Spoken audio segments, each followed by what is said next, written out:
Having kids is such an important decision. We're just waiting for the right time. I'm gonna all y'all! That's my boy! Idiocracy wasn't a stupid comedy. It was a prophecy contained within poop jokes. Beyond the stupidity, there existed genuine panic, and beyond the humor, a chilling admonition. The movie was weird, sloppy, and frequently muddled, but decades down the line, it was one of the most uncomfortably prescient works of satire ever stumbled upon by Hollywood. The road to the creation of it was marred by conflicts, studio sabotage, creative concessions, and a title switch that almost killed the project. Terry Crews fought merely to appear on screen. Maya Rudolph's real-life journey was playing out in tandem with her on-screen one. The creator himself ultimately ceased referring to it as a comedy, and buried deep within its convoluted family histories and dystopian anarchy was a crossover that connected a cartoon Texan to something with hooves. The history of Idiocracy is not about one film. It's about how a lost satire became a documentary of contemporary life. If this kind of story touches your heart, if you're someone who cares about truth, responsibility, and speaking up for the voiceless, please like this video, subscribe to our channel Star Vault TV, and share it with someone who should hear it. Let's get started. It didn't begin in a studio writing room, though, but in Disneyland. Mike Judge, creator of Office Space, King of the Hill, and Beavis and Butt-Head, was waiting in line for Peter Pan's flight with his daughters. Another dad in a sluggish line, another day in a cacophonous amusement park. And then he heard something.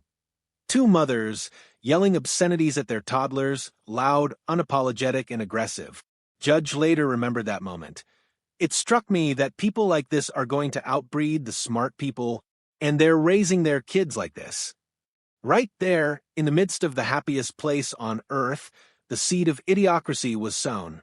He departed the park, not only as a father, but as the creator of a dystopia where brains are bred out of existence, stupidity is king, and society implodes with pride. But it was never meant to be named Idiocracy. Judge's original title was even more biting. The United States of America, spelled phonetically, elongated, slurred, as if the nation's very name had been simplified. The Fox executives loathed it. Not disliked, loathed.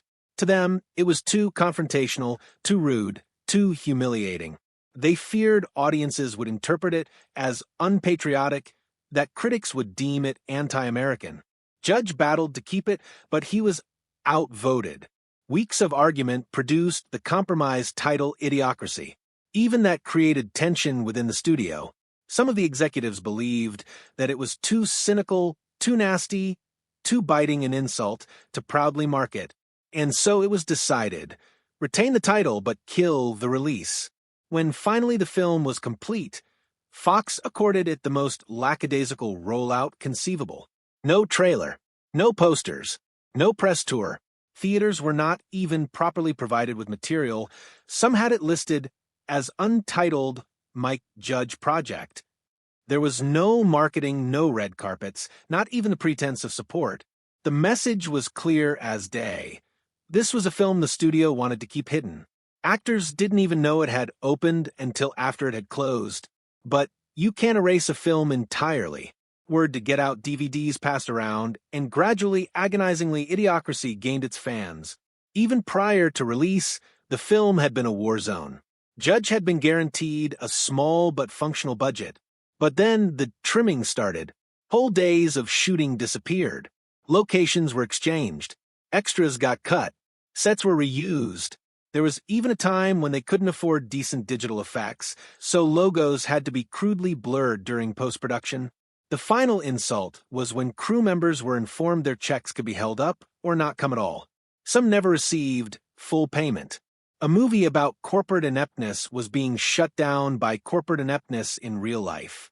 Meanwhile, Maya Rudolph, who portrayed Rita, was dealing with her own life disruption.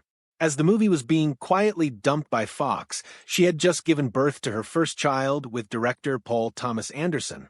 On screen, she was struggling to survive in a world where stupidity was destroying civilization.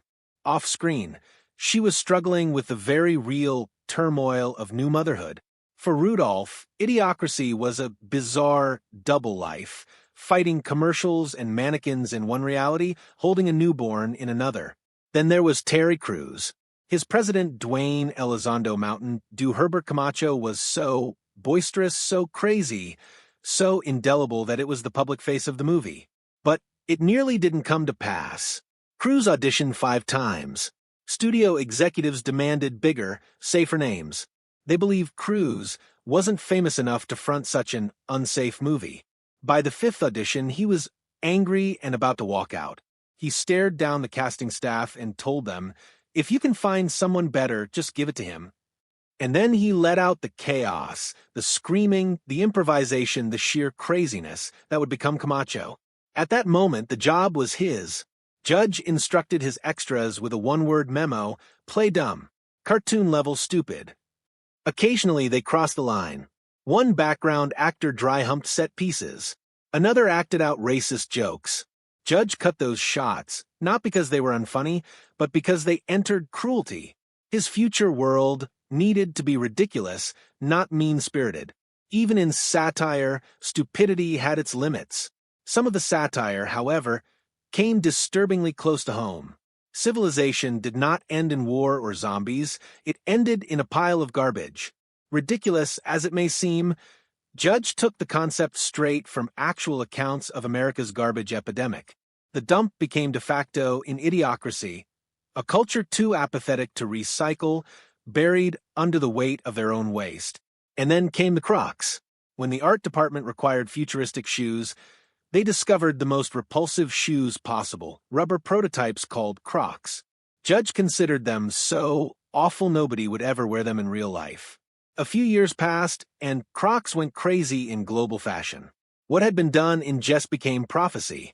The satire was carried over to brands. Starbucks, Costco, Carl's Jr., Judge ridiculed them all. He anticipated lawsuits. But Fox's attorneys discovered a loophole. If all brands were satirized, no one could accuse them of unfair targeting. So Judge went whole hog. The upshot was a future where corporations were not only powerful, they were governments.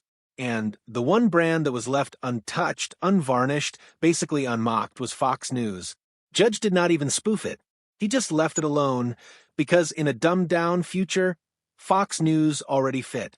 Television in Idiocracy was symbolized by "ow, my balls," in which a man was repeatedly struck in the crotch. Judge believed he'd come up with the most stupid show ever.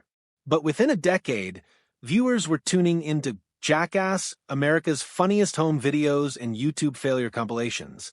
Reality had caught up. The warnings accumulated. A corporate-run society.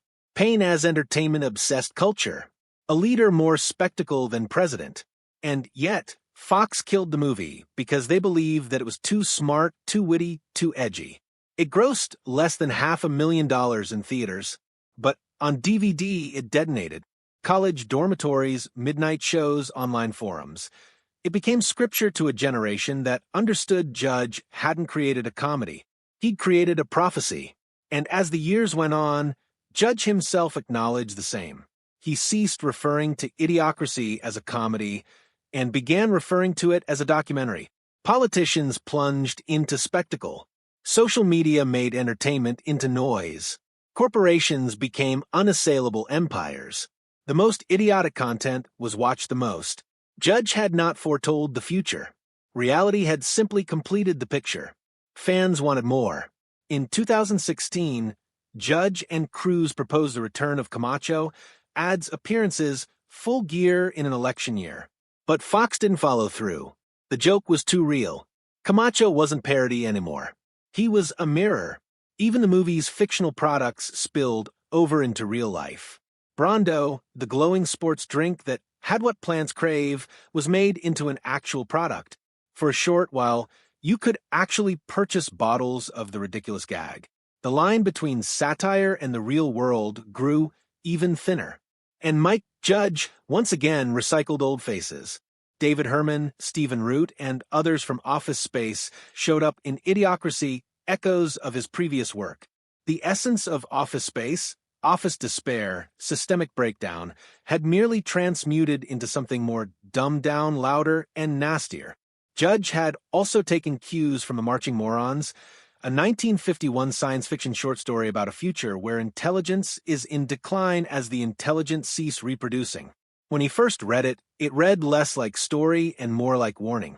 3 decades later, he reworked it into Idiocracy. It wasn't prediction, he contended. It was merely holding up a mirror to society that was already well on its way. And then there was the hidden detail, the disturbing genealogy chart at the start of the movie showing how stupidity outbred everything else.